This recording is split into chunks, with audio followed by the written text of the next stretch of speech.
Hi, and welcome everyone. Thanks for being here, especially if you were on with me earlier. I did start off this live as intended at 8 p.m. earlier tonight, but then there was a lot of internet glitches. It was saying it was unstable. It conked out a few times. So thank you if you were also one of the ones who jumped back and tried on part 2, part 3. So we're stable now, internet-wise, hopefully otherwise too, so that we can get into this show. It's going to be a fun show. As I say, well, first off, let me just say welcome, whether you're new or returning to the channel. And I really appreciate all of you for being here. Oh, hey, Rita says hi again. Thanks. Hi again and again and again, right?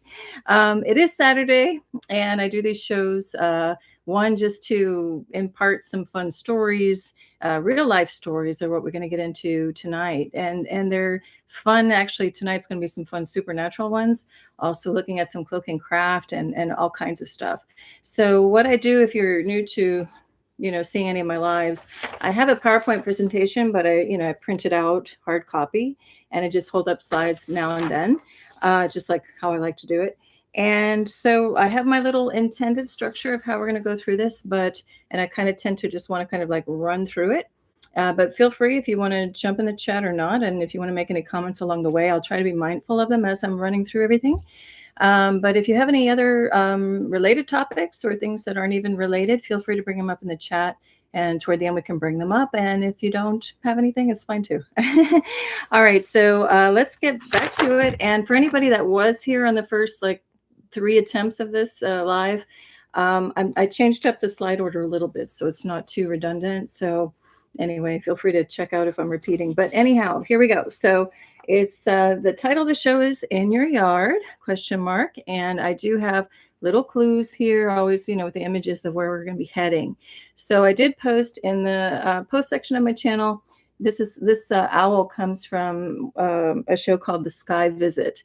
So I'm only going to touch on it a little bit because I go in depth on that show, and I'll just refer you to that show. And also anything that I go through on this show and I have references, I will drop in the description area below within like 2 days after the show airs, because I like to take some time and keep adding stuff down there that people might enjoy. All right, so we've got this Sky Visit owl we'll get to, and we also have some cloak and craft going on. And I'm going to show my 2 favorite examples of cloak and craft of all time that I have captured over the last 6 years of diligently looking at the skies and photographing cloak and craft. I'm going to show my 2 favorite examples, one of daytime and one of nighttime cloak and craft. So we're going to get to that. But before I do, I would like to give you, for anyone who's interested, the crystal of the show, the crystal of the day, the crystal of the night. Today's feature is something I throw out there too for all of you if you're interested. Do research this further. I'm just going to give you one aspect of this crystal, of what it can do. This is called Pistachio Opal. And you can see it almost looks like pistachio ice cream. And it's got a beautiful green color. It's kind of not coming out exactly true color on here, but this happens to be a palm stone. Now, the fun thing, and the reason why I selected this Pistachio Opal as the crystal of the show, is that it is known to have a power of like a cloak of invisibility. So supposedly it will protect the either wearer or carrier from being seen. So if you want like a shield of protection in that way, some shamanic practices also use this. So like if you kind of don't want to be seen by like a negative entity, for example, or, if you're for your safety walking down the street, kind of don't want to be noticed, supposedly this has that capability. So have I really tested it out? Not consciously. I kind of carry one in my bag at all times, just like when I'm going out and about running errands at night, that type of thing. But who knows? If not, though, I just love the color of it. And I always love having kind of a palm stone around, so it almost doesn't matter to me. So anyway, that's one of the crystals of the shows.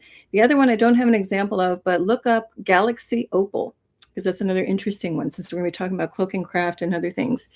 Okay, so that's just my little shout out on that. Oh, also, I'll get to this other part later. Okay, sorry, I'm just looking at something down here. I've got a few little props, but I'm going to save it for later. All right, so I did cover this in the first little, attempts of this show, but so I'll make this quick. I'm just giving a little shout out to a podcast, a radio podcast it's now posted all the podcasts on YouTube. So I did mention this in my previous show, Yowie Central. I talk about my Bigfoot experience in when I was 14, happening in episode 66, and a part 2 in 67. And then I talk about some really wild and fun stuff, portals, you name it, predictive programming with movies, and that's in episode 104. So this beautiful podcast with wonderful host Sarah Bignell, it was always just audio, and now she's posting all of these on YouTube, so you can listen to them. And I highly recommend it. She's got a lot of great guests, a lot of fascinating information there. And her little tagline is they cover Bigfoot, which are called Yowies in Australia. And the little tagline she has is also anything kooky and spooky. And on that note, if you have any experiences out there that you've had with UFOs or Bigfoot, Yowie, feel free to email her and be a guest if you want to tell your story. If you've had an experience and haven't had anybody to tell, this is a great place to talk about it. So that's how I kind of had my first debut in the public anything. Was my very first public interview was that number 66. And I laugh at the number because if you know numerology, it's kind of like not a great number. If you know Star Wars, spoiler alert, there's the Order 66 to take out the Jedi. So I was just kind of laughing that I got that slot. Like she didn't, we didn't know. It was just like coincidental that I started off on episode 66. Anyway, I just want to say again, welcome to Rita. And we have Illuminated Perfume in the chat. Hi, thanks guys for being here. And let's get into it. So I mentioned in my little description of the show, this is going to be starting off here is mostly going to be about some pretty wild experiences, including craft, including loose ET connection, including some portals, including a lot of things that I experienced at this property I lived at like over 4 and 5 years ago. These things were happening, and in a suburban neighborhood in Miami. So this is one, wasn't like out in the sticks. It wasn't remote. This is in houses right slammed up next to you with a big, street running through and a little grass yard lawn around. And a lot of these really wild things happen. So let me get into it. First off, I want to get the cloak and craft out of the way, my 2 favorite picks of my 6 years of study, and not just study, but documenting and capturing cloak and craft on camera. So I'm going to just show the first slide I have of this is showing the daytime and the nighttime instead of side by side, one over the other. And they're in the reverse. So the one on the top was taken at night with a backlit of a lightning flash. And the bottom one was taken in the daytime. But when I put extreme contrast and kind of just enhanced the photos, that just means I upped or lowered the brightness, contrast, and saturation on the digital image, and that's it. So nothing's added or taken away. It's just playing with the levels to pull out some details. And you'll see it in my shows because I'll refer you to the original parent shows of these. Anyway, I just want to hold this up. So these are just close-ups. So this is my favorite of all time as far as a nighttime shot. Looks like a huge kitchen knife. And I know I've showed it on previous shows, but I feel it's important to bring it back around for anyone who might be newly finding the channel. And I just never get tired of looking at it myself. I mean, this thing was cruising across the nighttime sky. It was starting from this way and it was diving into, this is a cloud. But look at it sitting on a tuft of like extra thick cloud, which I call plasma. And it's actually like a black orb underneath there too. It looks like a cloaking orb. But this thing was just, cruising along into the cloud. And I caught it on, video. So I highly recommend if anybody you're out there, I mentioned it before, if you see a lightning storm, start video, with your camera, let it roll. And even if you don't see anything with your physical eyes, you go back later and you slow it down and go frame by frame, and you'll be surprised at when the lightning flashes, what might have been backlit. So this is really clear. I haven't done anything other than just, take a screenshot or, stop, what do I want to say? Just swiped it slow and froze on this. So anyway, but look how, sharp the edges are. This is clearly a right angle object. So that's not a natural cloud is my point. So I'm not sure if this thing is a light. Sorry, I'm kind of doing this backwards. If this thing is an illuminated light or something, or just some feature on this thing.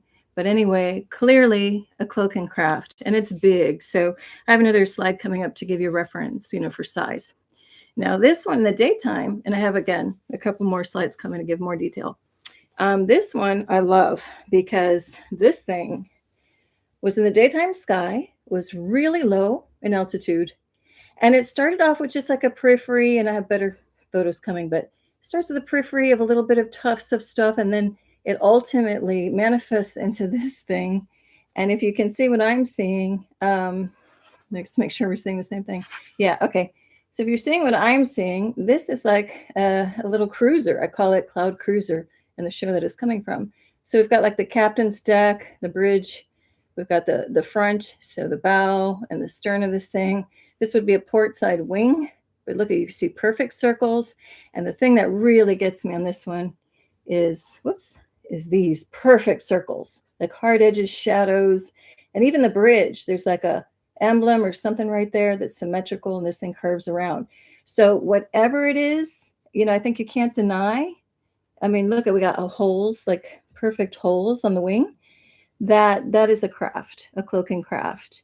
And again, I'll show you kind of the evolution of it coming up. So anyway, I just wanted to show this because this was happening above the property where I was, where all these other things that I'm going to talk about happened. Now, this is just kind of a collage from that show. Let's see, the nighttime one, that's backlight that I showed you on the top, is from show number 92 called Lightning Show, Epic Backyard Sky Battle. Okay, so if you look up here, that was that knife, that's this. And that's just a big palm tree, and this is the roof line of somebody's house. And this is the house just across the street from where I was living. So this thing was not far away yet huge, okay?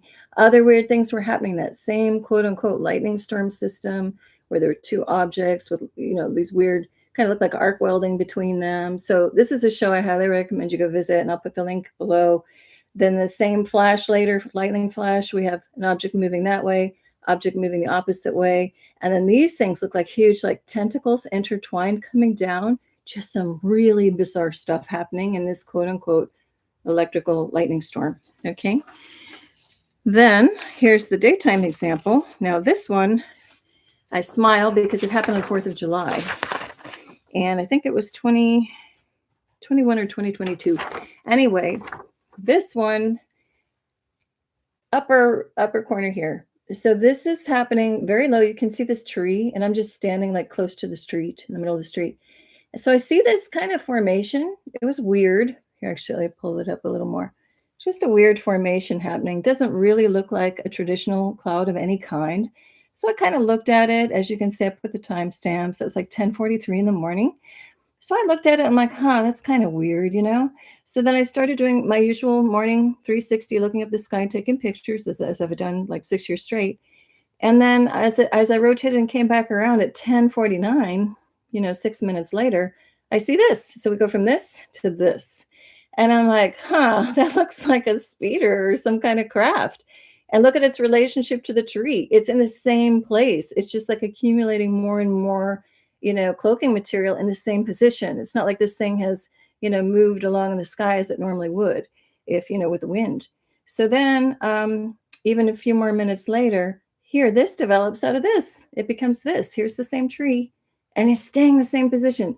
So that's what really got me, was that object, and I'm calling it a cloaking craft because we're going to get into detail on it, sat there for 20 minutes of development in the same place. No cloud does that. So this is my absolute proof between the daytime and the nighttime one that these are cloaking craft in the sky, or objects. But in this case, I'm going to say both are craft. Now, here's, I want to get up here. So you saw this one already, showed you this one. Now I want to zoom in on these perfectly round, they look like shields. So here's this one in the middle, is this one, sorry, up here, okay? Oops, let me get there. So look at this one. It even has like a triangle insignia or something on it, or there's an object docked on there. I mean, but look at the hard edge of this circle. That would never be up in natural cloud. So anyway, I just wanted to show those because those happen to happen in the skies above this property where I was. So now we get to some fun examples of some other kind of supernatural activity maybe. But I'm going to start off with this one first, and then I'm going to get to a couple of my favorite experiences are coming up next. So this one is owls. Now, I do recommend you go see the Sky Visit, this show, which I have posted in the post section, because I talk about this in more detail, and I do it in a better way than what I would try to recap now, but I'll just give the short version. So one night where I was living, one of the family members said, hey, something popped up on the ring cam in the backyard, and it was this owl looking right in the camera. I'm like, oh, how cool. So, we went outside. It was in the backyard at nighttime to go check it out. Well, little did we know, like right next to it was not just this one, it was this one in the cam, but there was this one standing right next to it. And they were both standing on an electrical box. And they didn't care that this light flashed on or was off and it was dark. And they were both just sitting there side by side. It was so weird, though, because they had a look to them and a feel to them like, okay, they look like owls, but something more is going on. So the other, people living with us, had their look and they went back inside. So I'm like, oh, I want to go out and take a picture of these things, these guys or girls, whatever. And so it was dark and I'm like, oh, I don't want to go too close to them to scare them off. But I do want to go outside the patio, and check them out in the free air, not through the, taking pictures through the screening.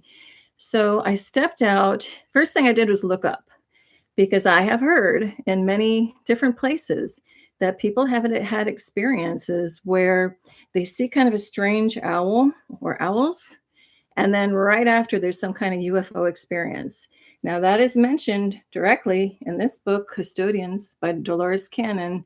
And she talks about having an experience herself of driving up a road in the Ozark Mountains, and then there being 3 or 4 foot tall owl in her path. And then there was a connection with ETs. Now, if you don't know who Dolores Cannon is, she was somebody who did hypnosis on people. I think she passed in, I don't want to say the wrong year, but maybe 2016, something like that. And she started doing hypnosis to try to help people, therapy, and I'm going to put this down for a second. So what she discovered, though, she would take people into a somnambulistic trance state, which is supposed to be when you're really out, taking them really deep and out. And what she was noticing was that certain things were coming through her therapy with people when they were like that out. And people were starting to tell of experiences of having past lives and living in Atlantis and going through a whole life there. She started getting ET messages coming through, and she's like, what is this? I'm just doing traditional hypnosis. So through all of her experiences, though, she developed a healing technique called quantum healing hypnosis technique, QHHT. And if you're somebody who's interested in healing and looking at past life regressions, it's a great technique. And there are others that people have built further upon and are doing great work with. Anyway, so this is the book, I just showed you the cover of. She also has many other books. If you're going through a spiritual awakening and you're starting to have recall of, hey, I had a dream that felt really real. It had ETs in it. Wait a minute, was it real? If you're starting to question the bigger picture, you're busting out of the matrix and you have a lot of questions like, hey, the world isn't what I was told. This is a great book if you want to go down to learning a little more about ETs. Then she also has 4 of these books. I have 2 of them called Convoluted Universe, touching on all kinds of topics that her clients were experiencing. So talking about Atlantis or Stonehenge or whatever, a lot of the interesting mysteries that we all kind of like to learn and jump down the rabbit holes about. Then we have this one too. If you're waking up, this might be a go-to book for you. Might not, but The 3 Waves of Volunteers in the New Earth. It's also another one I recommend. If that's something that, you feel drawn to, you will know if that's for you. All right. So anyway, that's the story about that. So in this other show, The Sky Visit, I talk about, I think his name is McClellan. There's a guy who does write about owls, and then you might see an ET, that kind of thing, or UFO, have an experience. They make kind of horror movies out of it. Ooh, the owls and then the UFOs, but it does not have to be a creepy, scary experience. I think, a lot of people who have had ET encounters, let's just say, or UFO encounters, the friendly, benevolent ones, there are benevolent and neutral ETs, and then there might be some dastardly ones. But the dastardly stuff happened more in the 40s and 50s, maybe 60s, and of course, running ongoing. But those are phasing out now. So as far as my intel is that most of any negatives are off planet or in planet or contained somehow. So anybody having any kind of quote unquote UFO encounters, if they're legit, they're going to be benevolence or ones that are neutral. And the reason why I say that is because just in all of my observations, I've talked about this before, I have been steadily documenting cloak and craft for over 6 years. And we have to use our inner, like much like a dog knows if someone comes in the room, if they're like friend or foe, we have that ability too, innate ability to detect, hey, am I getting a good vibe off this person or not? Same thing with if you spot a cloak and craft, like I've been doing, I see it and I'm like right away I can sense, is it good, negative, neutral? Over 6 years, I've been doing this every day consistently. I have only maybe had 2 or 3 times where a cloud will come up or I'll see it and I'll go, ooh, I don't know about that one. I'm not getting a good vibe, and I go inside. So that's only 3 specific examples out of thousands upon thousands of things that I have not only documented, but also ones that maybe I didn't feel like taking my camera out and documenting that day. So if anything, there are so many types of craft out there that if you're in the presence of it or it's hiding in the cloud, you just feel it. You get this euphoria. And sometimes there's an otherworldly color coming out of the cloud, like a cyan blue that you can't describe really, can't put words to. But it just feels euphoric, like so you feel like childlike wonder, and you just know something very special and good is happening up there. So that's what I just want to bring up. So not everything is scary. I think the scary stuff happened before. And actually this craft that I showed you earlier that was backlit by lightning, I think I was documenting one of like the last epic big battles maybe between good and bad up there. And that was back like in 2021, 22. And I think that was like the end of whatever was going on to clear it out mostly. So that's what I'll say about that. Now, getting back to this. So with the sky visit, I go out there. I didn't finish my story on the owls. And I will jump around. I tend to jump around on these shows, so bear with me. So I go out to photograph them in the free air. The air felt very unusually still, felt like a little too still. And I didn't quite like the feeling of it. It didn't feel threatening, but it did feel a little ominous. And I looked up to see if there was a craft right away, because what I was trying to say is that usually if you see owls, there might be a connection to a craft or something. So I'm like, oh, well, let's not be stupid here. Let me look up first and see if I see anything. And also something to photograph, but I couldn't detect anything. And my little spidey senses weren't picking anything up either. But I was looking at them and I'm like, well, this is really odd, because I think owls like darkness and the light keeps shining bright and they don't seem to care whether it's on or off. I thought that was odd. So I looked at this one first and I was going to take a picture. And in my mind, I was just kind of saying, like I would do with any normal animal or whatever, do you mind if I was just saying telepathically, do you mind if I take a photo of you? And, I didn't get anything back, like negative energy. Hi, Sarah T, welcome. And so I took a picture, okay? And I looked at this one in the eyes and I was thinking how beautiful, because it's just a beautiful, looking owl on that ring cam. And so nothing, neither here nor there happened. There's no wild experience, but I was just like, okay, I took a picture of an owl. Then I got to this one and everything changed. So this one, and I joke on the sky visit, it reminds me of like a Abbott and Costello or a Laurel and Hardy, if you know this comedic teams. It's like the shorter squat one and the taller thin one, right? So this one, oh my goodness, this was another experience altogether. So I'm looking at this one. Sorry, I'm in reverse world here with this. Here we go. So this one, I look in the eyes. Now, I looked this up. I think they're both screech owls. I think it's Eastern screech owl. Anyway, I looked this one in the eyes and I think, oh, it's just a, owl. So I did the same thing like I did with the other one. I said, hey, you mind if I take a picture? Well, as I'm telepathically reaching out, this thing is like not only staring in, it's like boring into my brain. Like I felt energetically, it had a darkness and it was trying to like infiltrate my mind, and it's hard to explain. So right away I'm like, what is this? I thought this was just an owl. So I shoot back, I can do a little force push, if you know Star Wars, just push back energetically, like, hey, don't come in here, so I'm like blocking it.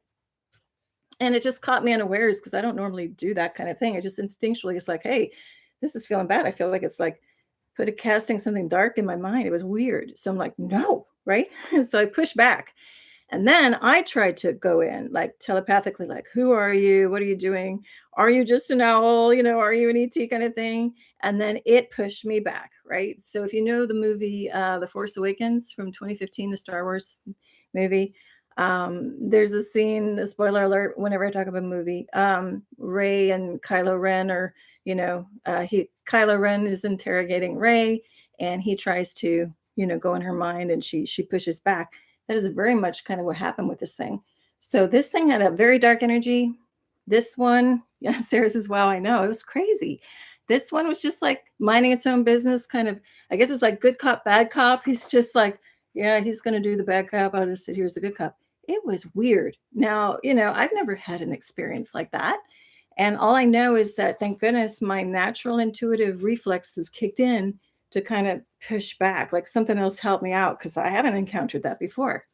So I just wanted to bring that up. So I don't know if these guys, were part of something working with a craft or not. I don't know. But even if they were, this is a great example to illustrate that we come equipped if we just listen to our intuition and let ourselves, what do I want to say? Let ourselves know and remember that we are all powerful. We really are. And that if we're kind of like an SOS, like phone a friend, help, situation, just remember, if we just relax and like tap in, and you can even just say kind of like, God, be here present, love, be here present in these moments, and something will move through you and help you out. Because like this was out of my depth. I didn't know that was possible, right? I just thought, oh, here, cool. Let me have a nature moment and take a picture of some owls. Little did I know there was something more happening, right? Anyway, that's that story. So that was on this property as well. And then in the Sky Visit show, there's a lot more interesting details. So you see this page here of how, the Greek goddess Athena, she's known, her symbol, is this owl that's even on a coin. And it said that she could shapeshift to become an owl and fly over her armies, because she was known for strategic battle and, wisdom and all of that. So anyway, and for me, if you've followed any of my lives in the past, I have hypothesized, when we talk about all of these gods and goddesses, you've got the Parthenon of them in Greece, and you've got in Rome the pantheon of them, and they just are kind of similar characters, but with just different names. For me, they're like two ET like groups. Like if you go back to their origins, they have, I just feel like they've come in like some type of alien races, and because the things that they do and the kind of battles they do and the way they treat humans, come on. Like Athena, all of her stories are transforming humans into something awful because they pissed her off, right? Like, come on. True loving gods aren't petty, selfish, and stupid, and not, mature. At least I think, anyway. So anyway, that's that whole little connection there. But hopefully, thank you guys for commenting. So yeah, wow, what an experience. It was crazy. Anyway, we're going to get to an even more crazy one. But before we do, because I just have one little slide left, but I wanted to get back to the owl. I forgot to do this. The owl was supposed to be my reminder. I wanted to talk about night vision. Okay, so obviously owls are known for their night vision, right? Well, I did post in the post section that I took some night vision goggles, or night vision binoculars, if you will. If you don't know what they look like, or some of them look like, it's like this. So I got these some time ago. Now you could get a decent pair for under, I don't know if you can get them for like under $150 US anymore. But what's nice about these, actually, you think you look through here, but you look through the viewfinder here, and there's like different modes on it and all of this. These are night vision, but also with infrared. And in the post section, I put a show talking about UFOs and all of that, where I show you the difference in the very end of that show, like the last quarter of that show. I show you the difference by taking a picture of a palm tree. So what it looks like just with night vision, no night vision at all with a camera, and what it looks like with infrared. And it's infinitely better if you can get one with infrared. And I just wanted to look, Sarah says, it's so funny. Yesterday, myself and my family were talking about how could we attract an owl to our garden? Wow, now maybe not. Well, don't let my owl experience like deter you. I actually happened to hear one for the first time outside my window of this newer place where I'm living on the property. So they aren't all like that. That was just crazy. I've seen them since then, and they're not like that. And I think maybe there was just some specific message for me on that one, and maybe that was just for me to practice and discover that we have this like power to like push back. Could have just been like practice training for spiritual training. I don't know. But anyway, that's so funny. No, embrace owls. They can be beautiful. um Anyhow, so these night vision goggles, or binoculars, can have a lot of fun with these. And this one has the capability of just taking a photo, or you can set it to video, which can be helpful. So I do put video in that, also the show that I posted with the palm tree on the cover, because it did catch a UFO, going over the sky, and it flashed a bright signal periodically as it was going down. Wasn't a star, wasn't International Space Station, no ISS, wasn't a satellite. I was looking at the altitude and studying that sky for a long time, and it didn't travel in the way that those things do. So anyway, I was excited because it was, using these. Now, that reminds me of night vision, which reminds me of a little story of the bilberry. Now, bilberry, I think, is more common in Europe.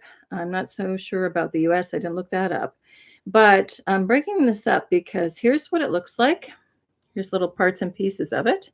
So bilberry is, you could say, oh, is that blueberry? No, but they're like in the same family. So this one is apparently darker, blacker in color, not as sweet, it's more tart. And this is jam-packed with more nutrients. So there's a whole thing about them. Actually, I'll pull it up in a second. So the interesting thing about bilberry is there's a connection to night vision. So supposedly, now again, this is just whatever we get off internet, but I got this off internet, or common knowledge, even over 10 years ago. I heard it the same thing, that supposedly in World War II in England or UK, they trained their fighter pilots and had them load up on eating bilberry to enhance their night vision. So that's just interesting. Maybe those nutrients work if that's something that you're, looking into. Otherwise, this also, like any plant or herb, they have so many other healing properties, like good on the digestive, for digestive system and all kinds of things. So they, like most herbs and stuff, they're good for antibacterial and, antiseptic stuff properties. So if you want to look into that further, that's the bilberry. What else? I was going to look something else up on that, but I think I'll leave that for now. Okay, so then I did want to look up the owl about their vision, because I was like, I had a question today. Well, do owls see in color? Do they see in black and white? Because, we talk about dogs or cats. How do they see? And I thought about this one. What do they see? How do they see the owl? So I am going to read that off of here. I put a screenshot here on my phone. Give me a minute to get it up here. Okay, so I'm just going to read a little bit, if you don't mind. Okay, so I had asked, can they see in color? What's going on? So it says, yes, owls can see in color. This is just from a basic internet search.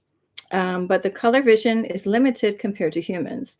Their eyes are dominated by rod cells, or low light sensitivity, rather than cone cells for color detection, meaning they see the world in more muted, less vivid tones, with some species seeing mainly in black and white or shades of blue and yellow.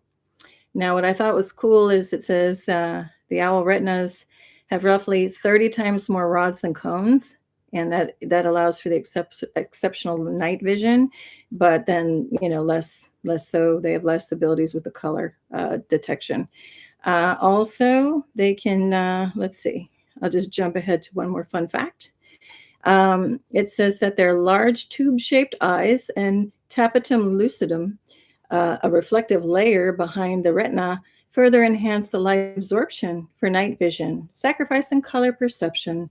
And that's according to American Bird Conservancy.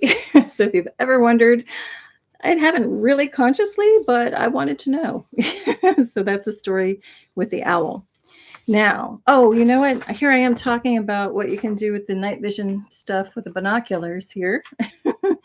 And I forgot I did put it on the last slide. So this is the show to look into if you want to see the video footage rolling on it, to see what I captured on it.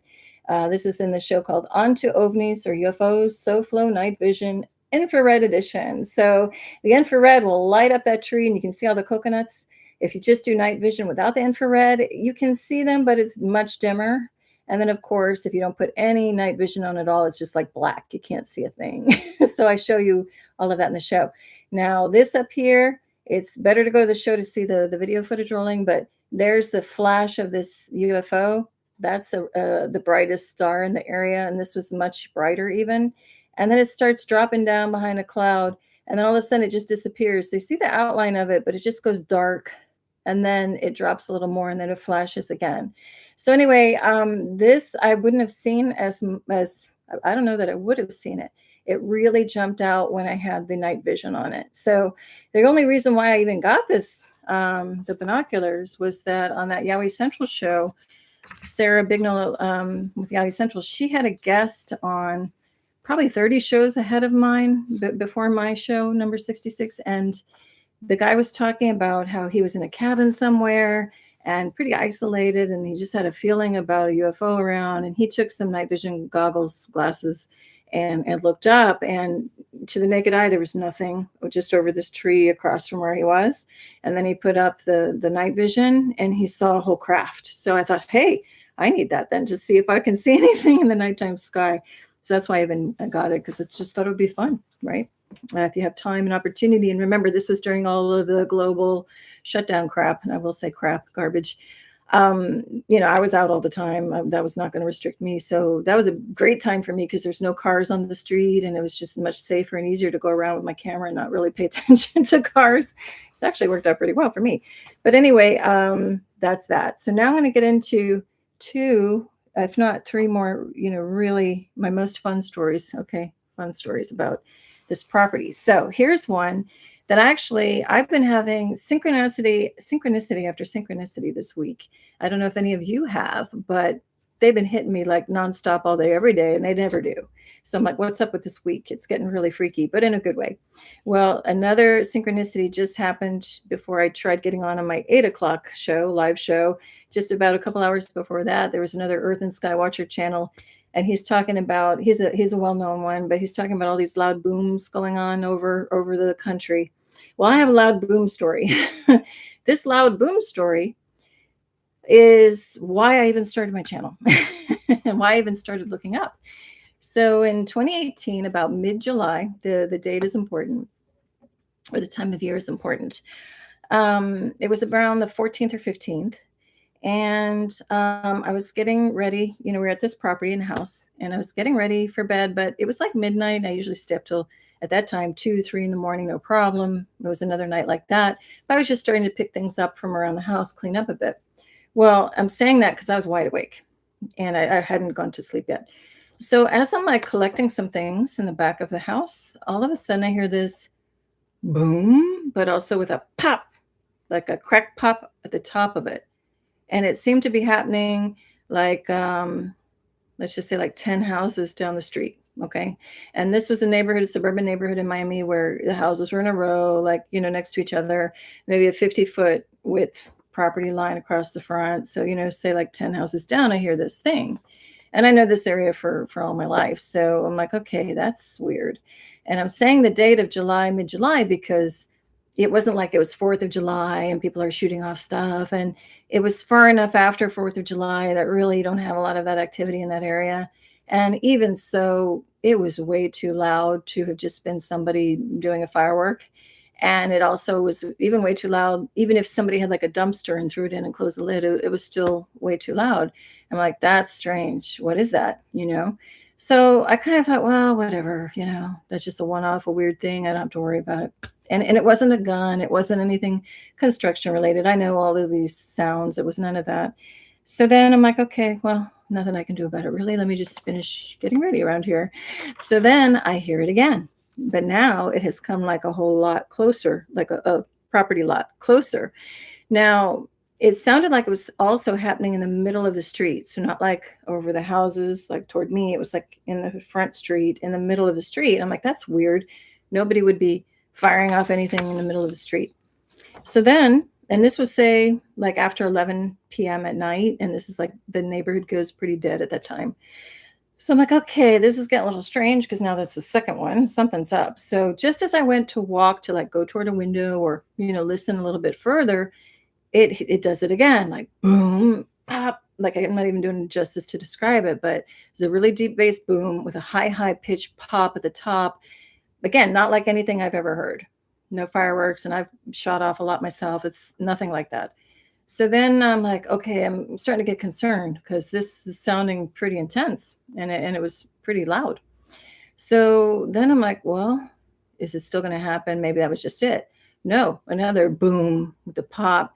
Now it's even closer. Now we're only talking like 3 houses away, and I'm starting to freak out. I'm like, wait a minute. I'm trying not to freak out, but I've never heard anything like this. Then about the same time that I'm thinking, okay, what should I do? I hear another boom, but this time it shook the entire back of the house.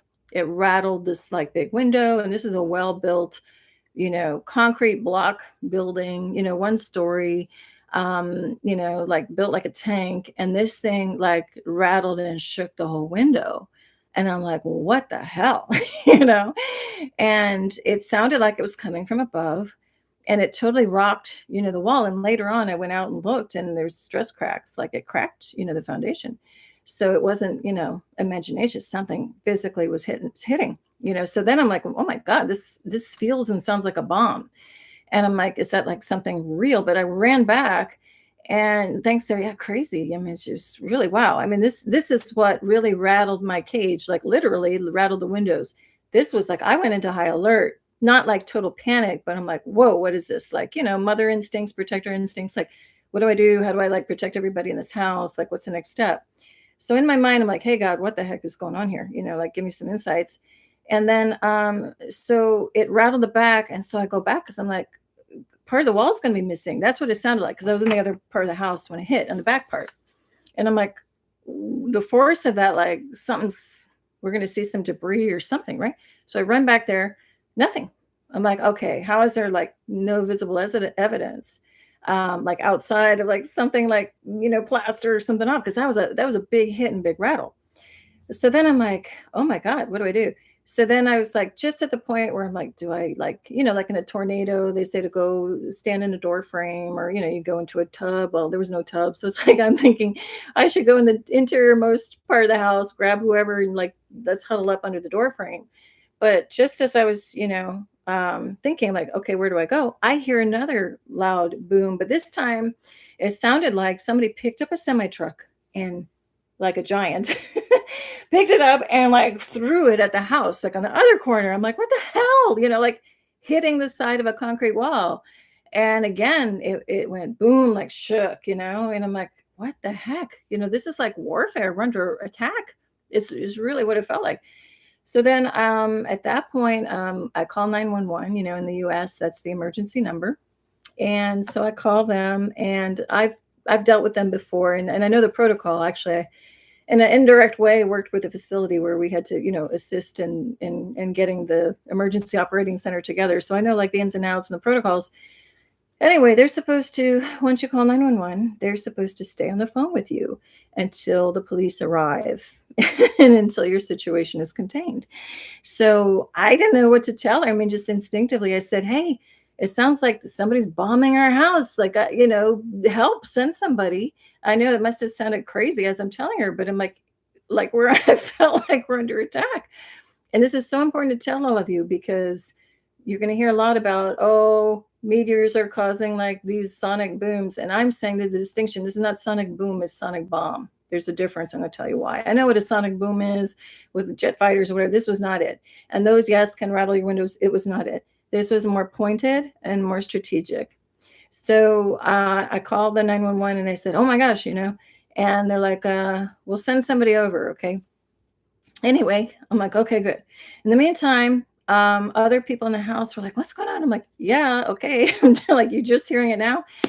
So anyway, they said, well, it sounded like it was coming from over there. And the other person said, no, it sounds like it's coming from the opposite way. So that's when I realized whatever's hitting, it's sonic. It's something to do, like disorients you, because it's in the first bombs, like sonic bombs, it sounded like the ones that were like hitting the roof, because there were others. It sounded like it came down to the roof, but stopped maybe a couple feet above from hitting the roof. It was just weird. It was elusive. And anyway, that was happening. So then nobody was coming. The lady at 911 kind of, she didn't stay on the phone. She's like, well, maybe throw it to the local, police or whatever. And, didn't take it so seriously. And at that point, I'm just like, I'm listening out. I'm like, well, you got to send somebody. And she just kind of said, okay. Well, anyway, nothing's happening for a bit. I'm kind of sitting down just in my mind praying, God, what do I do here? What do I do? What is this? Is this something to really be concerned about? Is it going to be okay? Like, I've never experienced anything like this. Now, keep in mind, I know this block, for over 50 years, because it was where I was living, was in the family's possession at the time. And nothing like this ever happened, ever. Okay. So anyway, we're kind of waiting around, not hearing anything. And then all of a sudden one slams and hits the house again. So I called 911. I'm like, hey, get over here. And at that time, somebody else in the house went out and wanted to see what's going on. I'm like, are you crazy? Like, we don't know what's coming down. You could get hurt, but the person really wanted to check. And so as the person went out, they're like, whatever, came back in. Well, I looked outside too, just from the doorway as the other person came in. And then I saw some headlights. So the shape of the house, the way it was, is that I couldn't see what was coming up the road, but I could see the effect of the headlights. So I'm standing there kind of with the door cracked, because I don't know what's happening. And then I see the headlights come. And then all of a sudden I see a totally black truck, no plates on it whatsoever. And it looks like all black. Like, to me, it was like a black government black-up truck. I don't know how else to explain it. So it's going really, really slow. I'm like, that's weird. All of this is just weird. So it's going really, really slow. And then it passes, keeps going. And now we haven't had any of the sonic stuff happening. So it's going down toward the corner. And then I'm like, this is just nuts, So it goes around the corner. I watch it, and then it kind of disappears, and it goes, I could tell, like toward the north. And then all of a sudden, a few minutes later, I hear another boom, and it was over where the truck went. I'm like, just got an instinctual feeling they're working together somehow. So anyway, I had called 911 again, saying, hey, get over here, because I just heard another boom. And they said, okay. And I said, you got to stay on the phone. And so they're staying on the phone, and they said, and I saw, and I shouldn't have said this, but we say shouldn't have, should have, would have, could have. I know it came out of my mouth for a reason, but looking back, well, I was freaking out. I'm like, what is this? This is like a military assault or something. So then, but what I said was, and I saw a black truck, like a government truck, no plates. And I could feel, being intuitive, I could feel the woman on the line, on the 911 line. I felt it, like her blood just ran like ice. And she's like, they'll be right there. And she hung up on me. I'm like, what? You hung up? So I'm like, oh crap, they're in on it. Like, they must know something's up. And just to like make people think like nothing's going on. So finally, like 2 cops show up eventually. And I'm like, oh, well, now there's no booms, so I think it's moved on to wherever that truck was going. So, but I'm like, well, I'll still report it. Let's see what's going on.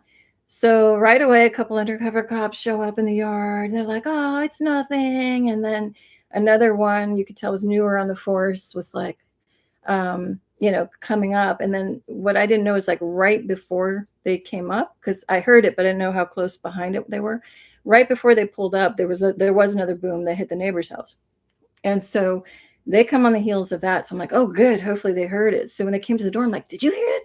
And the one guy was like, he was just like this. And I'm like, I know, right? Like, do you know what that was? And he's like, no. And I could tell, like, he was like the underling. So he would probably get in trouble if he didn't go lockstep with what his supervisor or, whatever more seasoned buddy was saying. So I was just like, under my breath, like, do you know what it is? And he's like, no. He was like freaked out. So then the other guys that were more seasoned are like, oh, it was just like a gun or a firework. I'm like, no. And then I saw that they're being told to tell me this bullshit. So I was just like, whatever. They're just told to dismiss me, make me think it's nothing. I know it was something. So anyway, that's all to say that was going on. So naturally, I'm like, I'm not just going to let this sit. I got to figure out what the heck was this, right? So I and I'm going to remind myself to say a supernatural component at the end of this of what was going on in the intense moments of it. But so I spent a long time going around. I was asking neighbors, did you hear it? And it was like, no, we had a party, so we didn't hear anything. The other one was like, oh, I sleep, like dead to the 3 sheets to the wind, or whatever the expression is. I couldn't hear anything, etc. Somebody thought they kind of heard something, but nobody was willing to, they could care less. Zero shits given, as they say. So I'm like, oh, great. I'm on my own trying to find out this stuff. So I was looking online, and thank God for YouTube and all of these things. Don't underestimate, I don't want to say don't, I don't mean it like that, but never underestimate the power of some of the things that we write, even just as a comment on looking at different people's YouTube channels. Some of these things can have really big impact. So I was looking around on YouTube. This took me like 6 months to figure out. So I saw a picture of the truck. It's not this one. It's just what I could find now. I have it archived somewhere. It was a pain to try to find it. So this is kind of an example, like take away the decals, take away any writing. There was nothing on it, but just a black truck like this. So you got like the cab with the lights in the front and just like a black box. This happens to be a bomb squad truck. I don't know where, but anyway, take away all the decals and that's pretty much what you're dealing with. So that was, I got to go back a step. Sorry. So that thing was driving slowly, remember, like I said, and it seemed to be tracking and following wherever the noises were going. So it took me 6 months of looking at people's comments, looking at chatter online, and I can't even remember what forum it was, like who's YouTube or what. But I saw a dialogue going, and this one woman said, yeah, I overheard a military pilot, and I don't know where she was, somewhere up in the upper east United States. And she was like, I overheard them, and they were talking about how they use civilians like you and me, like civilian houses as target practice sometimes. And I'm like, what? And I'm like, excuse me? And so they're supposed to have the military is supposed to have their own areas where they do that, where they have practice, ranges and stuff, not using civilian houses, but clearly this is what they were doing.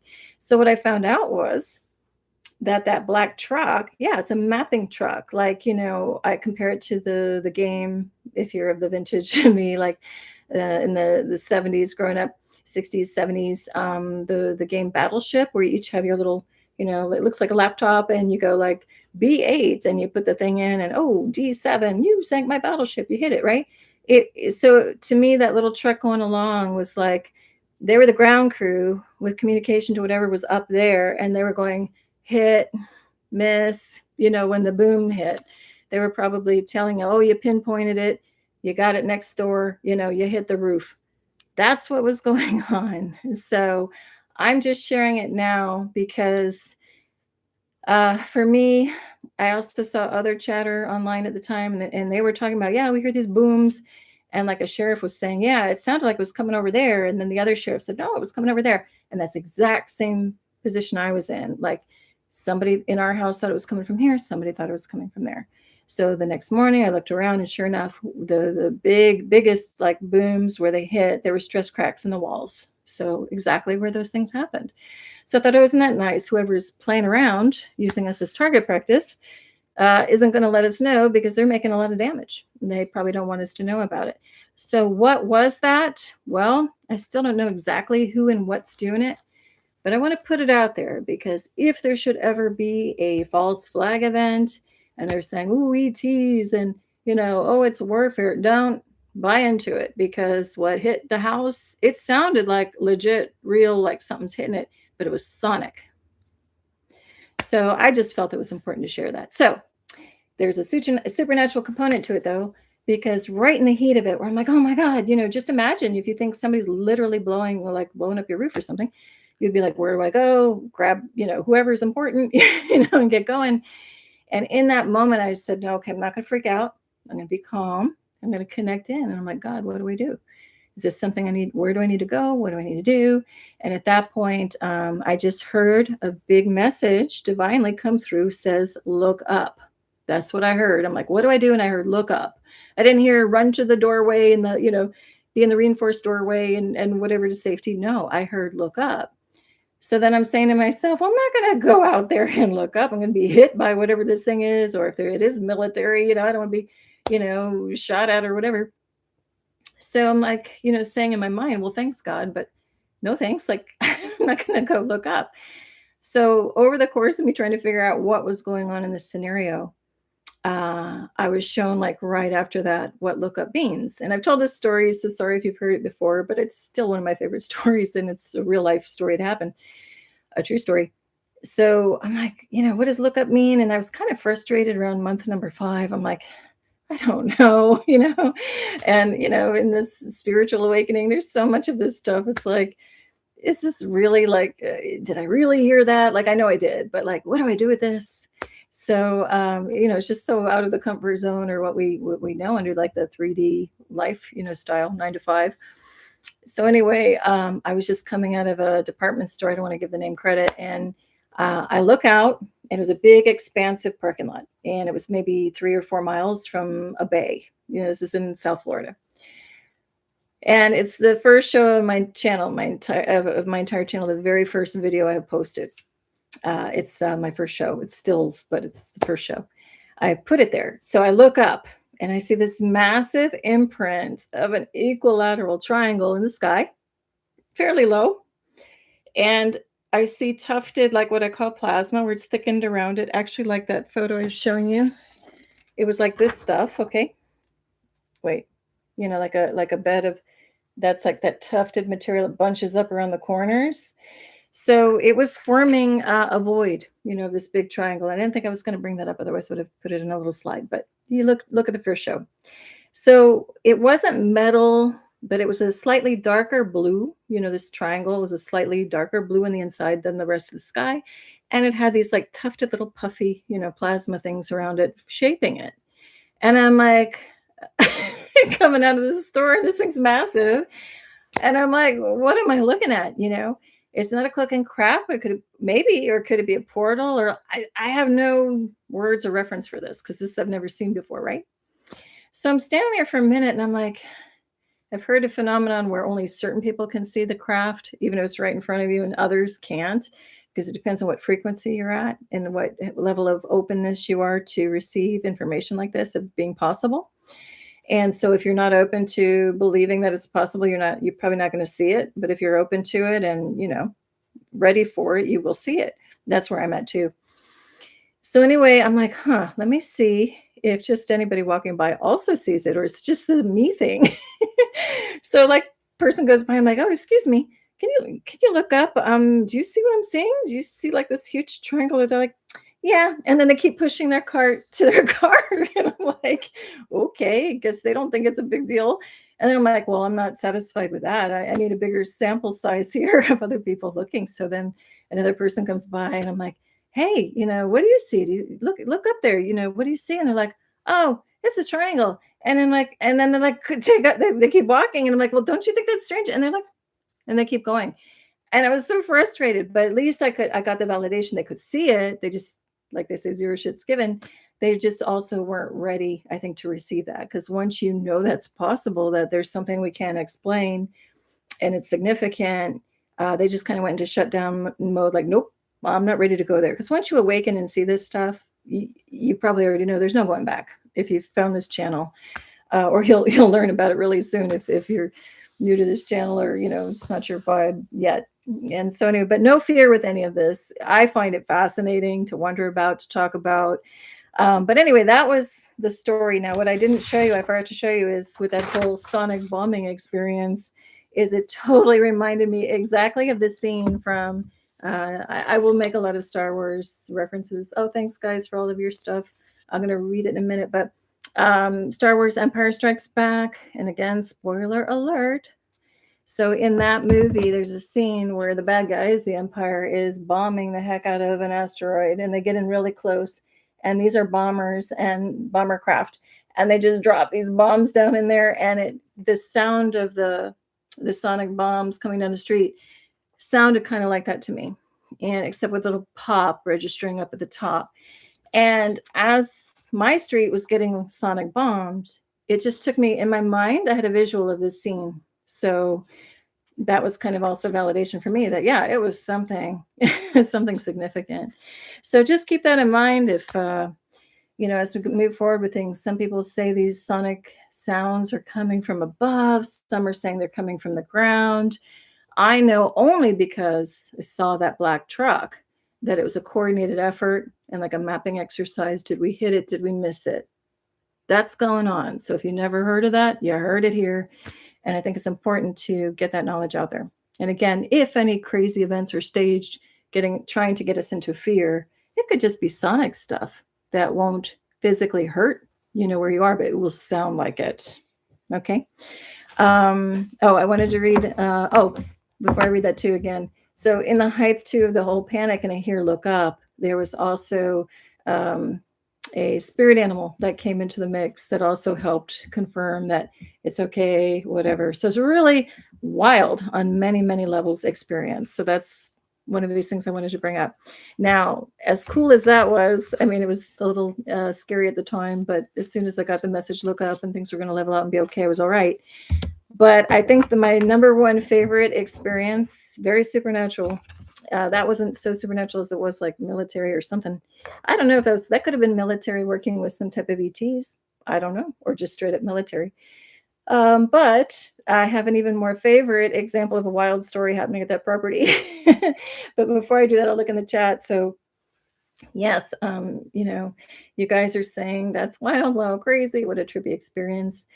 Thanks, Rita. Amazing story. Thanks for sharing. Sarah, thank you too. And Rita said that she's heard of sky sounds at one time as well. It sounded like a machine, and it was moving across the odd cloudy sky. I love that, cloud in quotes, absolutely. Cloudy sky, very similar to your experience. My dog at the time heard and followed it as well. Thank you. Oh, and yeah, that's right. If any of you have pets or animals, I didn't at the time, but it's always fascinating and true to trust the reactions, especially of dogs, through some of these things. So very cool. I'm glad you had a dog there who, also helped kind of confirm that. I know what I don't know if I know your specific machine sound, but I have, looking around YouTube, especially since 2018, before things were starting to get scrubbed then immediately. So if you could have looked around to compare notes with people before that, before the real censoring kicked in, the YouTube censoring, it was a good time to check things out. But I did hear you hear these weird, of course, like trumpet sounds or machine scraping sounds. Yeah, I don't know what that is. And I think that's something hopefully that will get revealed soon of what is going on in our world, right? Okay, so all right, thanks you guys for your inputs on that. I am going to, let me see. I have a couple more experiences that don't have a slide, so hold on. I have notes on this because I get excited about this stuff. Again, even if it might on the surface seem a little scary, like that sonic issue, I want to bring up the point that we are still equipped and all powerful to handle anything thrown at our way. So all we need to do is remember to stay calm, not give into fear. And mentally you can just say, God, help, team, divine team, what's going on? And then right away, we will be given assistance. And I was, in that really crazy time. So now that I'm a distance after that experience, I still find it fascinating. How is this even possible? This is all new stuff, right? To wonder at and to go investigate in and, see what the heck is going on here. So before I get into my favorite experience of all time, I'll tell two minor ones also at that property. So one was I was sitting at in the dining room. There was a sliding glass door, then a screen and porch, and then the yard. Okay, so just St. Augustine grass and a bush line, if you can imagine, but house right there, houses very close on all sides. So I was just sitting doing some work, maybe even recording a show. And I had the blinds open, which usually I kind of close them at nighttime, just so you don't feel like you're sitting in a fishbowl and somebody from the outside can see in kind of thing. But I had left them open and it was getting to be toward twilight. And I remember I had been working on the computer a lot. So I just kind of looked up for eye strain relief. I just looked up and I looked toward the yard and all of a sudden I see a shadowed silhouetted figure because it was getting dark, just booking it right straight across the backyard. And I'm like, no one should be in our yard. Now, even though we didn't have our own fencing per se, the neighbors on three sides had fences, and then we just didn't have them in the front. So I'm like, okay, technically somebody could have just come in the front and walked in the back.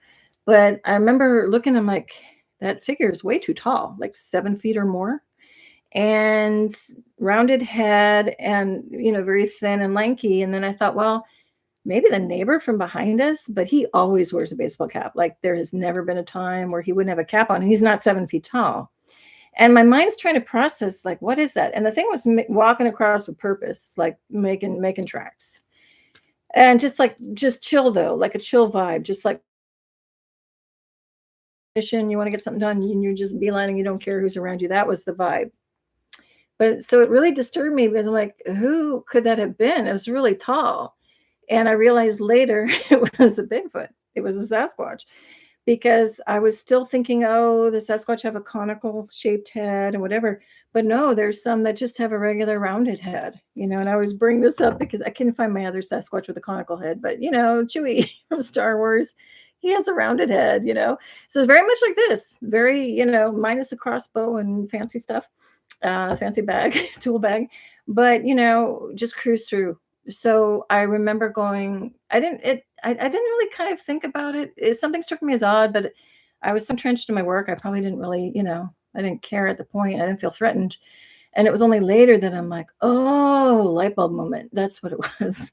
So that also happened in that yard. And I know that to be true because the next like really wow story I'm going to tell you, you'll be like, oh yeah, then of course, if this could happen, then of course the Sasquatch could happen. And I want to bring that up because people talk about these Bigfoot experiences. Oh, I was remote in the woods. I mean, mine when I was 14, if you look at that Yowie Central show 66, you'll hear it. I was up in the mountains, foothills in North Carolina when I had my experience. And, I didn't expect anything to happen. I wasn't anticipating anything. I didn't even know they existed other than like the Star Wars movie. And I thought it was cool, Chewbacca. So anyway, this is now saying they can pop up anywhere, and that, yes, they can portal travel. And this one just popped in, can be in a suburban neighborhood. So don't think, oh, just because I live in a populated neighborhood, none of this stuff's going to happen. It can. And again, no fear there. This was just a benevolent or neutral being just cruising through the yard, probably just taking a shortcut going from point A to B.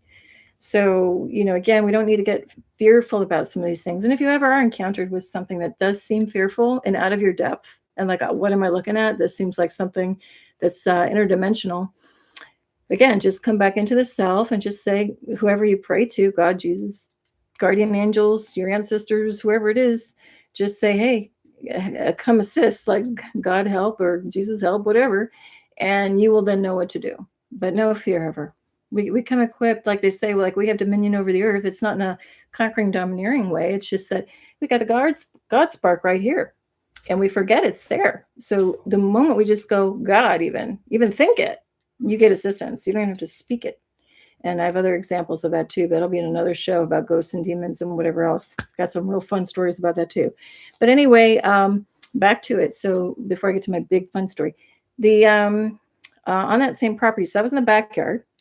Now in the front yard, it's a normal street, again, houses everywhere. And I was walking with a friend, and the friend was like a half block ahead of me. I was behind. I was just taking my time. It was hot. So my friend was still within sight, but like heading toward the end of the block. Wouldn't be far before my friend would turn the corner. And all of a sudden, I felt a shift in the air. And this was after like 4 p.m., so maybe close to 5 p.m. I felt a weird shift in the air, and I'm like, this isn't good. It felt bad. And my instinct was to run to my friend and make sure they were okay. And sure enough, the friend is intuitive and felt something also. And I even felt like a tap on the arm. So there was a portal starting to come into effect. So that's kind of scary. So I ran up to my friend and we compared notes and then, kind of got out of there. So that was a little, I don't want to say alarming, but I didn't realize, again, that they could just open up in a suburban neighborhood. I'm thinking, oh, you got to be on some trail in some woods in California or Washington State up a mountain or something for that to happen, which it can. So the point is these things can kind of open up at any time. And not to be afraid, but just to be mindful or aware that it can happen. And then you can feel it if you just, are mindful enough and aware enough. You can just kind of feel something's off. So it's just kind of like food for thought, again, no fear because it happened, but you just kind of spring into action and be aware of it. Right. And again, you can like blast, in your mind, just say, God help. And right away, that's going to help out with these situations. Anyway, so that's that thing. And even though that wasn't so much fun, again, it's just something that's mind expanding. It takes us out of our, oh, I just go here and go there, and this is all I do, complacent, and I'm going to follow the same schedule. And this kind of comes in the way to like, oh, what do I do with this? To kind of wake us up to a bigger world. And that's what I find fun and fascinating about it. Okay. Oh, and thank you, Sarah says, thank you for sharing, finding this fascinating too. I'm glad you guys are. My point is like, I'm excited. I don't know if you are. So it's good to hear your feedback. Thanks. All right. So here is, a couple things. Sorry, I keep saying I'm going to get to the story. I'm not trying to do that on purpose to kind of like, pull the carrot along. But another interesting thing was, I think I already mentioned it though in my previous show was while stargazing, with a friend or neighbor. There was a time where, and again, this was it during the shutdowns? No, it was right before all of the shutdowns. We looked up in the sky, and there was a really strong beam of light shot out of something. So I'm thinking it's a craft. It was like if you're a boater, sometimes they have these like handheld, there's a name for it, I'm just blanking on it right now. But there's like a handheld flashlight. It's almost like a handheld searchlight. It's got really big power to go through the fog and all that. Anyway, it was like somebody was like up in a craft, not super high either. It wasn't a plane, wasn't a helicopter, wasn't a drone. And just like, shown it and then turned it off real quick. And then not far over in the sky, another one did it. And I'm like, what? And then, and the friend's like, what? And then all of a sudden there's a flash, and then one's gone.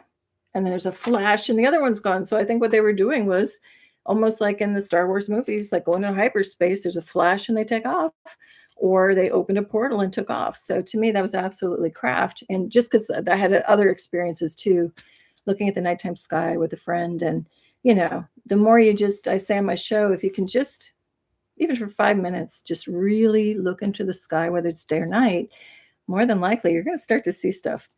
Anyway, the last stargazing, really wild thing that happened at this property too was, again, the same friend. We were just kind of looking, we were just chatting under the night sky. It was nice out. And then all of a sudden, we had seen some stars. We had some stars that are sitting there forever, and then suddenly they start moving. So, that's some kind of craft. That happened a lot. But we're just chatting, and then all of a sudden, like two houses down, there's like this massive tree. And then all of a sudden, it was like a huge shooting star came flying down toward us and stopped short, like 7 feet above the air and like 2 houses down. But it was like coming in hot. Like I was like, whoa, like there's no time to react or jump out of the way. And I thought, oh, shoot, this, I was going to say a different word. Oh, you know what? This is like a meteor or something's going to hit us, or shooting star. We have no time to jump out of the way. And then all of a sudden, it just disappeared. It was like interdimensional. Because even the thing at the end coming down, it was like a cartoon star. I don't even know how, I can't even make this up. It was like almost like had like a smiley face on it and a star, and it just came down and then whew. So I don't know what that was about. So again, the more you just stand outside and watch stuff, pretty interesting things can happen. Now, I will say, if I were by myself, I don't think that would have happened, because I mentioned on a previous show, that particular friend was like a UFO magnet. Like, when I would go stargazing by myself, I saw a fraction of the activity that I saw when we were together. So, like I said in the previous show too, you might have a friend who's like one of these like UFO or interesting phenomenon magnets, and it can be fun, I'm just looking. Oh yeah, Rita says that reminds me of the videos generated on YouTube a few years back about a portal in a mall. I think. Do you remember that? It was before AI became popular to use. And Sarah, thanks for all your nice emojis. Yes, that was Bayside Mall in Miami. And the funny story about that is I was in Miami at the time that happened. And the funny story about that is I worked in a building downtown many years ago, over 10 years ago, but right across from where that happened. I would even park my car like right there. So I'm very familiar with that mall, very familiar with that area. What I will say is, yes, there was talk about what happened was way too hundreds and hundreds of police vehicles up Biscayne Boulevard is where this mall is, right on the Bayside. Thanks for bringing that up, Rita.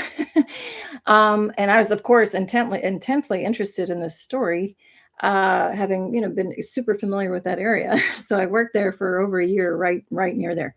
So anyway, the reason why that's important is I would hear of coworkers who would go over there for lunch. I never did, but they would tell me all the different places they went. So I'm familiar with what stores and, chains or whatever, stores were there. So, yeah, Sarah remembers that story too. So when I saw that, I'm like, well, what the hell is going on there? First of all, I also had some dealings in a good way, like work, business wise with the Miami Police Department. So I know exactly where they are. So they're not too far away from the Bayside Mall. They're just like further west. But the amount of police vehicles that were lined up, that would never be the case, that they would just be ready to go. So something's very fishy and very off there. So the news said the first thing coming out of the news was, oh, these were just some kids getting in a fight with sticks. And come on, Miami is Miami.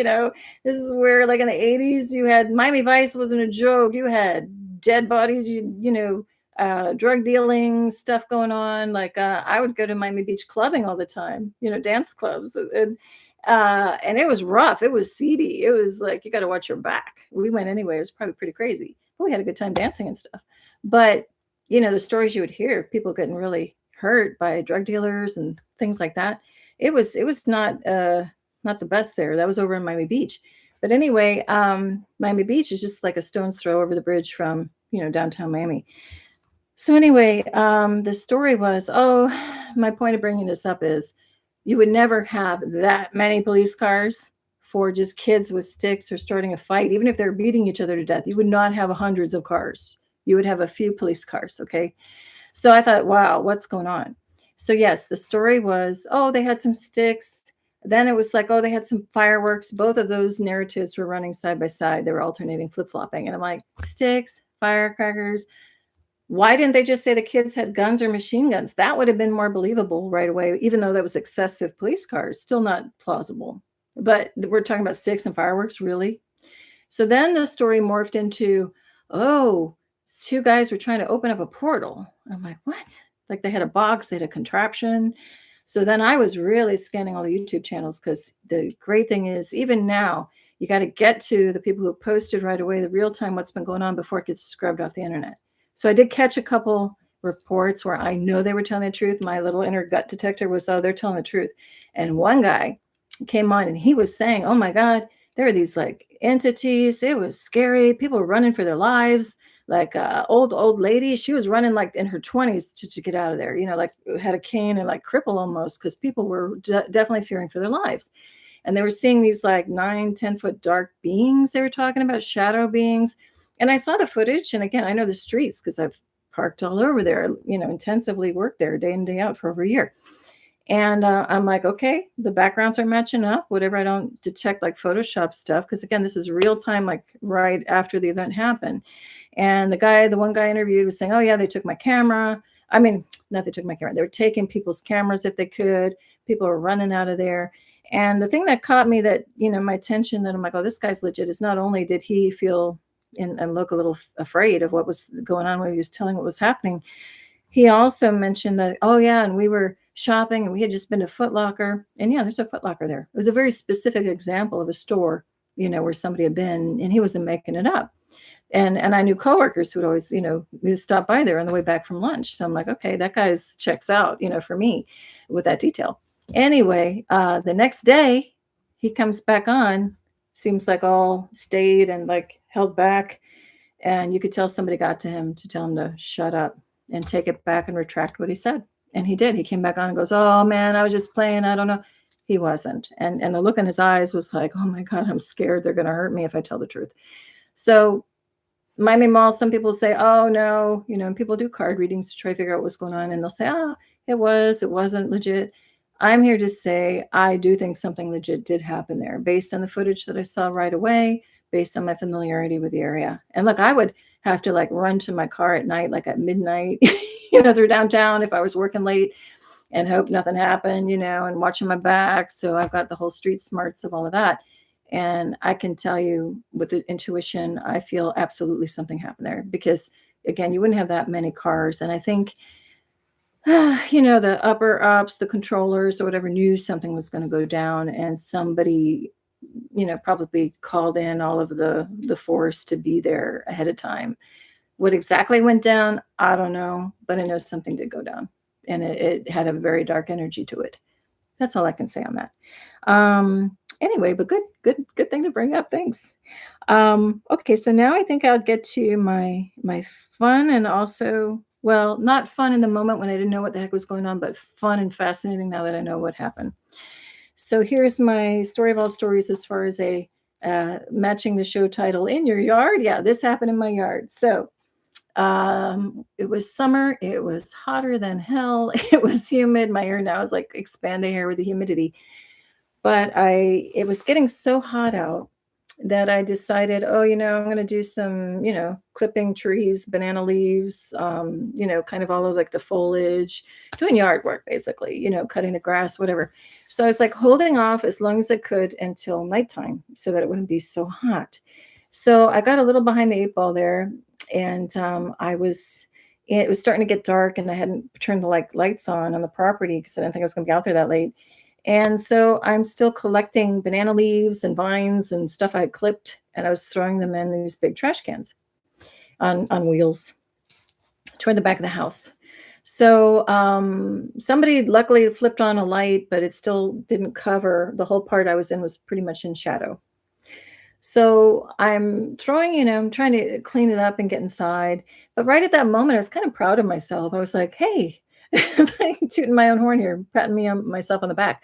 I'm like, this is greater than discovering this discovery invention of sliced bread. Like, I should just do gardening at night. This is awesome because it's not as hot, and it is peaceful, whatever. So I thought I was pretty pleased with myself. And just in that moment that I'm like all excited about gardening at night, no sooner than I have that thought, and I was like, even laughing, I'm like, hey, this is great. I start smelling like an electrical fire. So maybe a lot of you know the difference between a woodsy smelling fire.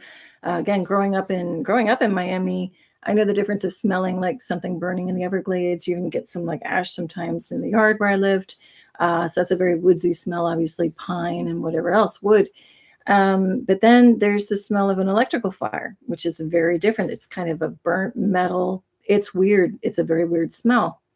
And so I started smelling like electrical fire. And I thought that was really weird because if I smell any fire, it should smell more like wood. So I'm looking around, I'm kind of in the backyard and also a little bit in the side yard. So there would have been a house maybe like 50 feet away from me. And then, the property where I was living, and then the other people wouldn't be able to see where I was. But I had a line of sight to a house, and I had a line of sight to their smart meter, so because I'm thinking electrical, it smelled electrical. So their meter's fine, no smoke or anything. And I look around the properties, I don't see anything on fire. And right when I'm like, what is this then? Where's that smell coming from? I decided to take a step back, and then I didn't smell it as much. And then I'm like, this is weird. And then I took a step forward, and then I smelled it again. And I'm like, what is this? And right when I'm trying to piece this together, it's not making sense, I feel something coming up behind me. So not a person, but an energy, if somebody came up behind you and you just feel somebody's there, they don't have to do anything. You just feel they're there. Right. So I felt that, but I felt that it was really tall. And I didn't want to look behind me because I knew it was nothing that you would see with your physical eyes. I knew it was like some kind of spirit, something that could come in and out of dimension like Sasquatch can do, or something that could shimmer, camouflage, like people, I won't watch the movie because I don't want to see horrific stuff, but some people say in Predator, they show this shimmer effect where it kind of camouflages them. But whatever the case, I knew something was back there. I was feeling into it. Is this dangerous? And I wasn't getting it's going to harm me, but it seemed to be like a severe energy, go to your room kind of thing, like a stern parent or, principal, but nothing that was going to hurt me. So I felt that like a wall behind me, and I'm trying to figure out what's that, because I'm smelling burnt. And then I'm like, oh crap, I've heard of people talk about burnt metal smell when portals open. That was on my mind. So, but I knew it wasn't from the thing behind me. So I'm still trying to, in my mind, figure out where is this? Is it a portal? And then I felt like pressure, like something heavy pushing down. And I really felt, because I wasn't going to look up and I wasn't going to look behind me, but I'm like more internal, like going, oh my God, what's going on? So I felt pressure coming down to maybe maybe like no, 5 or 6 feet above my head. I felt like something was like coming down pressure wise. And then I'm like, oh crap, I hope it's not like a UFO or a portal opening up and something's going to try to do something to me. I'm like, what the heck, right? So I'm right in the moment of going, well, what do I do? Is you talk about like between a rock and a hard place. I got an entity behind me and I got something happening up here, right? Which doesn't feel good. So right when I'm thinking, oh my gosh, what do I do? Which way do I go? And I don't want anything to take me or anything. And I wasn't like in severe panic alarm, but I was just more like, what is going on and why, right? Because again, I've known this property forever, this whole neighborhood, and nothing like this has ever happened. So right in the moment, like, what do I do? I'm so confused. I hear in my mind, don't look up. Very strongly, it said, don't look up. And it said, just move along, do what you're doing, but get inside, go inside. But whatever you do not look up. So it's always funny, right? The moment somebody says, whatever you do, don't look up, people instantly like want to look up. But in this case, I'm like, no, I know something ain't good up there. I'm not looking up. So in my mind, I'm like, okay, the thing behind me, I don't feel it's going to hurt me. But the thing up there, if that thing's concerned, I think I better listen. And it was more like a parental energy, like just come on, move along. So I picked up this stuff and in my mind, I'm not looking up, but I'm just saying in my mind out loud to whatever might hear me, like I'm just minding my own business. I'm just wrapping this up. I'm taking the trash can to the front, I'll be on my way, kind of thing. And that's what I did. And I went inside. So this phenomenon intrigued the hell out of me. So I tried to figure out what it was. I was lost, at a loss. I knew the thing behind me, though, was benevolent. I also felt it wasn't a Sasquatch. I didn't know what it was. So I did go to a really great intuitive who really sees deeper and can definitely connect in on these things. And she told me that she could see the whole scene. I didn't have to go into detail. She actually picked up on it all and recounted to me what was going on, and she nailed it. So what happened was, it was some type of like nature being who even had like the face might have looked scary to somebody if you could see it, but it was like a tree. So it was like tree bark kind of configured in a way that might have been like a scary looking tree, but it wasn't going to do harm. And it was kind of like a keeper of the grounds. And it was there just to make sure I was ushered out, not harmed. Now, the thing above, I'm thinking like a portal, because again, the burnt metal smell. Apparently, this is a thing, and I'm sharing it so that any of you suddenly finding yourself in this situation, like surprise, maybe this will offer some comfort. Like don't worry, don't freak out. Just go with your intuition on these things. So the thing above was kind of like, if you can imagine a really ancient bird, like a thunderbird, not huge, but maybe mid-size, whatever that means, coming in with the wingspan. So what I was sensing was this thing coming in from whatever dimension it comes in from, or maybe it still was in that dimension. And I was just kind of catching the burning scent was from this thing, right?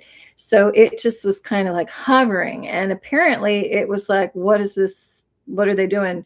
People shouldn't be out at night in the yard. I guess like, unless you're like up to no good kind of thing. Although I was just trying to maintain the grounds and trim stuff.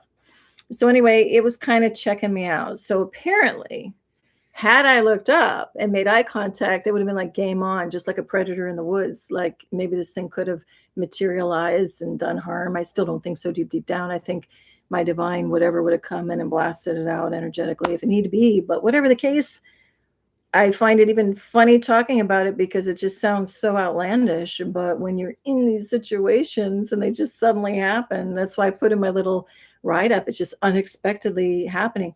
Now, again, I've known this property for probably over 50 years. Nothing has ever happened. Anybody lived there, never had any, experience like this. So it's telling me that, they say the veil is thinning. And the veil between the 3D world, three-dimensional world, and the 5D and higher is thinning. What does that mean? That means we're coming into like the 4D, which has beautiful beings, also may have some lesser beings, but it just means that we are being exposed to things that we have not seen before. And so this is part of it. Surprise. This is a surprise to me. So again, I couldn't see it with the physical eyes, but I could sense it. But there's some great people out there who do card readings or, intuitives, that they can actually, see the scene if you need help. Because who do you talk to about this, right? And talk to anybody else who, if you haven't found my channel here, anybody on the outside would be like, what? Hello, what's going on with you? But when you experience it and you're so tapped in and connected with these things, you know them to be true. And then, there's just so much more than meets the eye, right? So anyway, that was that experience. And yeah, I don't mind putting myself out there because maybe someone down the road will hear this and not be frightened. Just, again, use your intuition. If something feels a little off, listen to it. We got our God-given intuition for a reason. And I'm not afraid of anything anymore when you know that we've come equipped to get that guidance and that help in our most kind of shocked moments. That should, if anything, be very grounding and helpful to know that nothing can faze you. And I have, oh my gosh, I have so many other stories. I have one story that's actually just remembering even more incredible than that yard story just now, but that'll be another show. But something happened, let's just say that, I was not equipped to handle, and God, angel, guardian angel force, whatever, stepped in to help me out because I was way out of my depth. So just again, know that we don't have to actively have these wisdoms and things. Sometimes things will just kick in to protect us. That's when you got to know and remember we do have guardian angelics. We do have other beings that we just can't see with our physical eyes, but they're there. And absolutely, they will come in and save your ass. I've had that too many times to count. That's what, like they say, right? We have to, not have to, but it's believing in the unseen, not seeing to believe it, but also believing in what you cannot see and just knowing with a capital K that is there. And once you step into that, where you just know and you don't have to double, extra think anything, that's when you get the nice inner peace and calm. And again, just remember, we came equipped, and more of our gifts are coming online, as they say. More and more of us are getting activated. I mean, I repeated a couple times that I couldn't see the entities, but that was a conscious choice. When I was very little, I remember being in my room going, I know there's something there, because I did have ET experiences and dreams, and that's a whole other show story. But I remember going, not freaking out, but just saying, I know you're there, but I don't want to see you. And I never kind of revoked that. I still am kind of in the mode where, okay, I don't mind sensing things are there. I don't need to have the visuals right now.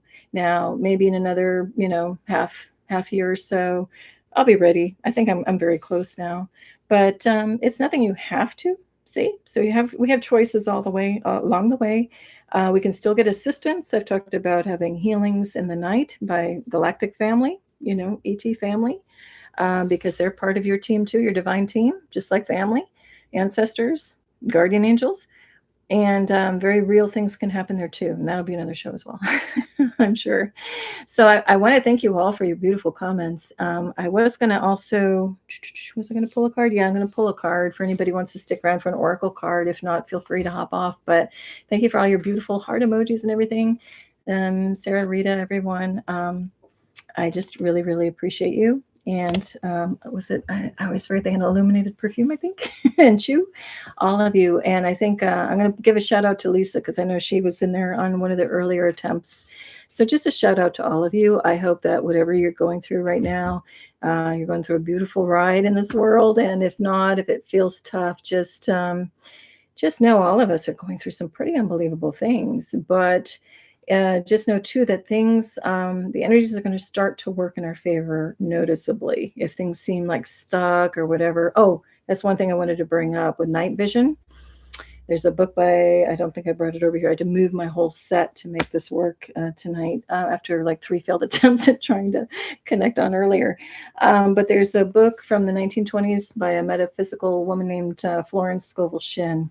And I'll put it in the references below. But the book is called The Game of Life and How to Play It, from 1921 or 26. And in there, she was basically teaching students spiritual things. Some of it was based. She puts, I think in the front part of the book, it's more biblically tied. And then she just moves on more metaphysical, spiritual, just to try to, reach a bigger audience and make stuff click for them. But anyway, one of her students said, "Oh my gosh, I'm going through like this." I'm paraphrasing, dark night of the soul. Things just seem so dark, like a dark tunnel. When is it going to get better? Like, what do I do? And because everything's just seeming so dark, and paraphrasing again, one of her responses, well, you get really good at seeing in the dark. So we got to remember that some of these things are like forging us by fire, that look at that capability to see really well in the dark. We don't have that unless we are tested. Not only is we're tested, but put through something to practice that ability. And actually, that's a very great skill with stargazing. If you start getting good at seeing in the dark, and then you go outside and look up, and then you're instantly calibrated to be able to see the stars really well, right? So anyway, whatever it is, just know that things aren't always rosy. I don't think I know anybody who just has every day. They're just wonderful. Any of us on here talking with YouTube channels, we're going to have, great days, and we're going to have really pit kind of days. And it's just about keep moving, one foot in front of the other, and know that will, like they say, this too shall pass. I don't like the cliches because it's like, don't tell me another one of these, but it is true. It's just like, instead of letting it pass, just remember, we just let the energies kind of flow through us, even if they're crap energies. Just, okay, I see you, crap energy. All right, I acknowledge you. Okay, we can move on now, and then just let it move through, and just say, okay, tomorrow will be a better day because I had my crap day today. Okay, well, that's enough on that. I'm going to pull a card because I was talking about that ancestral bird thing above me. It's reminding me of this deck, the Mystical Shaman Oracle. This is illustrated beautifully and actually written beautifully too in this little write-up book. But let's go ahead and again, if this isn't your flavor, feel free to jump off. But I'm going to go ahead. This is what the backside looks like. Whoops. Okay. And let's just see what we get. And I might also, I forgot to tell you that the original, that bilberry card that I pulled, the bilberry, that comes from this deck. It's actually really nice. The 50 Plants That Heal. And I will just actually, before I go to the other deck, I'll just pull one more as a bonus from the Plants That Heal. And then we'll get to the Mystical Shaman Oracle. Okay, actually, I got 3, but I'm not going to read them in detail. I'm just going to tell you what the plants are. And if it's something that you want to look into further, you will. And if not, not. Oh, how funny. I did not plan this. These fell out. So we've got 3. Lavender, poppy, and hop. So lavender, like my channel namesake. Okay, so that's lavender. And I'll just do it this way if somebody wants to screenshot it. And if anybody's interested in what, it's glary, maybe not so much. If you want any other information of this and you can't quite screenshot it, just email me and I can shoot you over, the description on it. Oh, Sarah says beautiful. Thank you. Okay, now poppy. I like the way they do this because they show you the flower and the buds and the little stems and the leaves. Just really pretty. So if you didn't know all the little aspects and elements of the poppy, that's how that's done. And then we have hop, and that's what this looks like. All the little parts and pieces to that, and the leaf shape. I always find that fascinating. And the more we look, the more we see with that, right? All right. So, and that's kind of funny. We have poppy and hop. It's like pop, hop, hoppy, poppy. Okay, that's enough for now. All right, so let's go to the other deck. Let's see what we get. The Mystical Oracle. And I'll take this opportunity to again say thanks for being here. You all are amazing, beautiful energy. It's so nice to know you through this channel or otherwise. And let's see if we can get a card to hop here. Okay, we got one. I'm going to see if I can get to, okay. This is number 34 or 7, and it's called Many Paths. Many Paths. And right away, what I see in this that relates to the show is that look how it's like a very overlay, like transparent, translucent done. It's like really like got a very interdimensional feel to it. And everything's kind of rising up and pointing toward the sun. And to me, this is even almost like a cloak and craft in here. The way this is kind of all like interference in the atmosphere, something is about to emerge. It also can be like the heart space, that big glow coming up.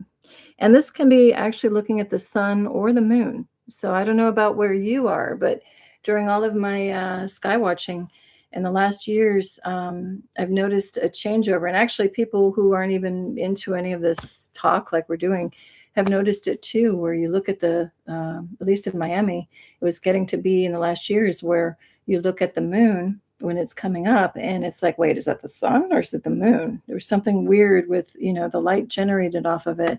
Other people were noticing it too. And let me just see if the book has anything interesting to say. So many paths is true. I just want to say that many paths also means many choices and many choice points. And people talk about timelines shifting and jumping or whatever. Those are all paths too. So I don't know if you're into that whole line of thought, but some say that, we are jumping through in any given day. Yeah, just even thoughts like you make decisions, that's jumping you into different timelines and different outcomes. And so that's very much what that's reminding me of. And no path is better or worse, higher or lower than the other in the course of our journey in life. They're just choices. They're just experiences. Like we could say, oh my gosh, it was the worst decision I made in my life. Looking back, like, what was I thinking? And the point is that you would not have possibly been able to go through it if you weren't meant to. On a soul level, some level, it was something to go through. And this is like an even bigger topic, but the point is there are many paths and there's no wrong way, even if one is a dead end, seemingly, because you learn so much, like we talked about in the tunnel. You probably learn more sitting in that darkness and getting your night vision than if everything's hunky-dory and you have no challenges and you're just going along your day-to-day complacent or not even thinking about anything, right? Anyhow, let me see if the book has anything else to lend to this too. Hang on. Oh, and I'm just hearing, many paths, but they all lead to love. Doesn't matter. Universal love. The love that all that is. Okay, let me see if there's anything worth reading here. I'm going to turn on my flashlight because I refuse to wear reading glasses. Let me put a little more light on the situation, literally. Okay. I think I'll just read it. I don't know if it's going to be good or bad, if it's a good or a dud, but I have a moment if you do, and then I'll wrap it up. Okay, so many paths. All paths lead to spirit. What you bring to your journey is what will determine if yours is a path of suffering, a path of wisdom, a path of bliss, or a path of loss. Consider the traveler who met two stonemasons. He asks one what he is doing, and the mason replies, I am squaring out this stone. He asks the other, who is doing the exact same thing, and gets the reply, I am building a cathedral. One man has a job, the other man has found his work and calling. He is part of an endeavor much greater than himself. Be sure you pick a path with a heart. All right, now there's a section called the invitation. Excuse me. Your call now is to take a big, bold step and leave the beaten path. Heaven and earth are conspiring on your behalf to support you in this move. Do not dally, lest you miss this moment. It's time to sail into the uncharted. Be sure you attend to both your path through this earth as well as your journey through the stars. This is just fun. All right. Oh, yeah, me too. Refuse the reading glasses. I love it, Sarah. Okay. So the medicine. So normally in this book, it has three parts: the essence, the invitation, and the medicine. The medicine is usually read when the card pops up in reverse, so upside down. Ours didn't, but I still like to read the medicine because there's so much value in reading everything, I find. So here, the medicine, if you're looking at many paths and need it. You have outgrown your current situation and risk losing your way in your own backyard. Come on. The whole theme is in your yard. I have to laugh. Okay. Let me read that again because I just got too humored by this. You have outgrown your current situation and risk losing your way in your own backyard. You are being called to step out of your comfort zone. Respond now, while the call is still a gentle whisper. Even though the woods look thick and impenetrable, venture in and let nature guide your steps through the dark until you reach your destination. Remember, if you do not know where you are going, any path will take you there. Well, geez, I couldn't have written a better, closing on this than that. So anyway, I don't know if anybody has any other comments before I sign off. I sure do appreciate you being here. Anything? And if not, it's okay. Thanks for chatting all along the way, everybody. And again, thank you to all of you. I wish you all the best. And as always, I guess I'll sign off saying tremendous peace and love to you until next time. Oh, and also, Reed says thanks. Hey, thank you for sharing your energy with us again. Great stream. Oh, thank you so much. I sure do appreciate all of you. And hey, I just go intuitively on these things. So as I've said in other shows, I just kind of meditate and say, what do people want to hear? You know, yeah, basically just what should everybody hear right now? But if you also have any topics you'd like me to cover, if it's something I feel like I can do justice with or have experiences with, I'll be happy to do it. Otherwise, I'll just continue with my little method along here. But anyway, you guys make it so worthwhile. I so appreciate you. I really, really do. And just tremendous peace and love all around. Until next time, and have a gorgeous weekend. Have some fun. Okay. Yeah. Big thing is to have some fun. Put some play in your day, put some pep in your step, and turn on the music, dance in the kitchen, put it on when you're taking a shower. Just, bring some extra life and fun and rhythm and movement in there if you like music. All right. See you next time, everyone. Big love to you all. Bye.